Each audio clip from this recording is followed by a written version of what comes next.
Halo teman-teman, Assalamualaikum warahmatullahi wabarakatuh. Selamat pagi, siang, sore, dan malam dimanapun kalian berada. Salam sejahtera untuk kita semua. Perkenalkan, kami dari kelompok 4 akan memberikan penjelasan edukasi mengenai apa itu stres dan bagaimana cara meregulasinya.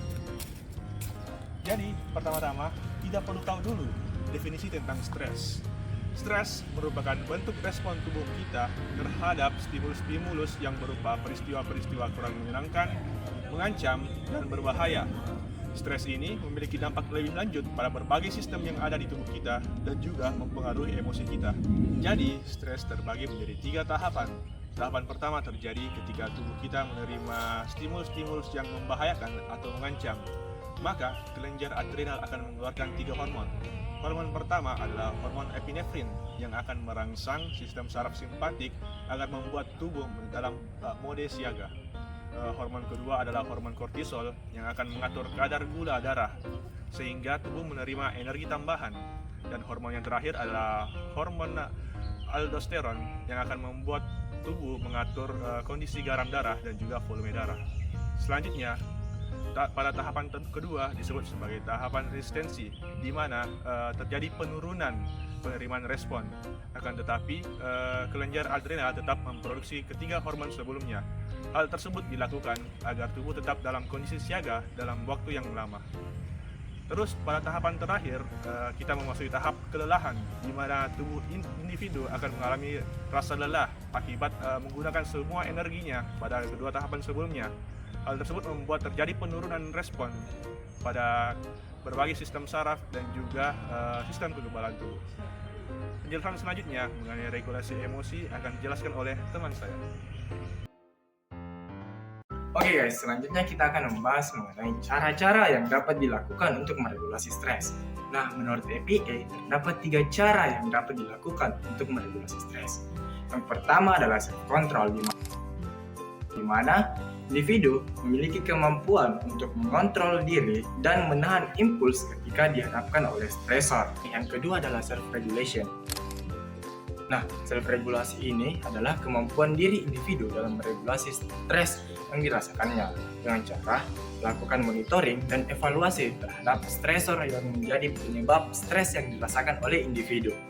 Oke, baik. Yang ketiga adalah self-management, di mana self-management ini adalah kemampuan individu dalam mengontrol perilaku dalam mencapai tujuan yang diinginkan. Nah, self-management ini ditunjukkan untuk mengurangi kemungkinan stres yang dirasakan individu jika tujuan tersebut tidak dicapai oleh individu. Oke guys, itu tadi adalah cara untuk meregulasi stres yang berfokus pada diri individu. Nah, ternyata terdapat juga cara yang dapat dilakukan untuk meregulasi stres yang sifatnya berasal dari luar diri individu. Contohnya adalah mendapatkan dukungan dari lingkungan sosial. Nah, dukungan ini dapat membantu individu dalam meregulasi stresnya. Hal ini dibuktikan dari sebuah penelitian yang menunjukkan bahwa individu yang sering mendapatkan pelukan dari orang yang ada di sekitarnya lebih mudah dalam meregulasi stresnya. Oke guys, cara lain yang dapat dilakukan individu dalam meregulasi stres adalah dengan berolahraga. Hal ini berguna untuk pengalihan perhatian individu terhadap stresor yang menjadi penyebab stres yang dirasakan oleh individu. Oke guys, itu tadi adalah cara-cara yang dapat kita lakukan untuk meregulasi stres yang kita rasakan. Mungkin itu saja yang dapat kami sampaikan, kurang lebihnya mohon dimaafkan. Wabillahi taufiq wal hidayah. Wassalamualaikum warahmatullahi wabarakatuh.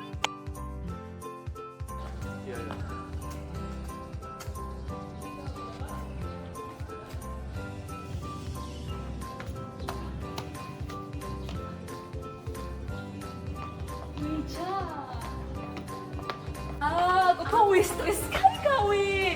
Aku tuh banyak sekali tugas belum ku kerja. Berbesok UAS mi weh.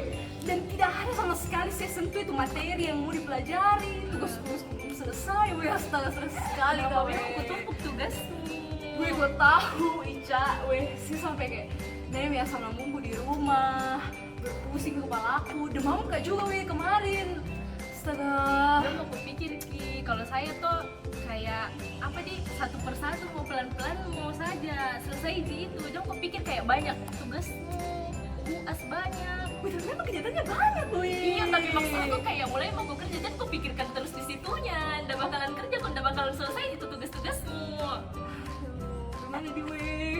Wih, astaga bebet sekali meditlannya.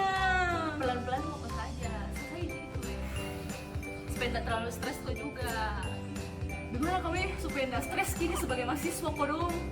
Ya itu manajemen waktumu. Kalau saya habis sholat subuh biasa kayak mulai mikir kerja tugasku gitu. Saya udah sholat kau. Udah sholat kau Ya usahakan saja bangun pagi-pagi gitu ya. Kalau ada waktu kosong sempatkan nih kayak apapun, kayak biar sedikit kau tulis, yang penting ada begitu selesai itu nanti. Jadi kalau diingatin juga jarang kayak bangun pagi. Kayak selalu kak mepet di luar kerja tugasku.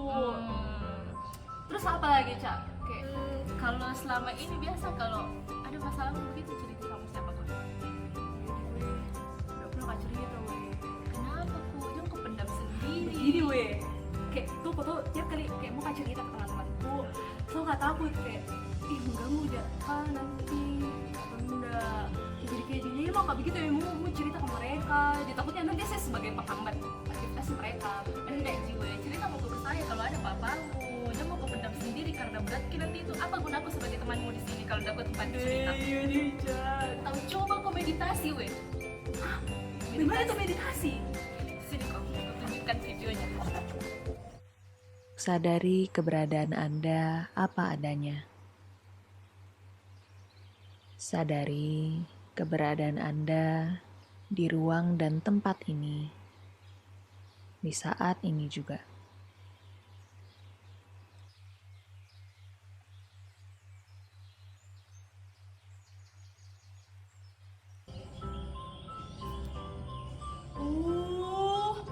Oh, astaga. Biasa kulihat ini di iklan-iklan atau di YouTube. Kalau nonton ke film. Coba kau weh supaya tenang ke pikiranmu, ndak stres banget kok. Oh, mengerti mas sekarang memang caranya ku atasi itu stresku. Wih Cak, wih gawat sekali wih mau mikir masuk kelas cepat juga kalau tiktok ya. 1, 2, 3 ya. Terus jadi berempat dulu. Cut, gimana?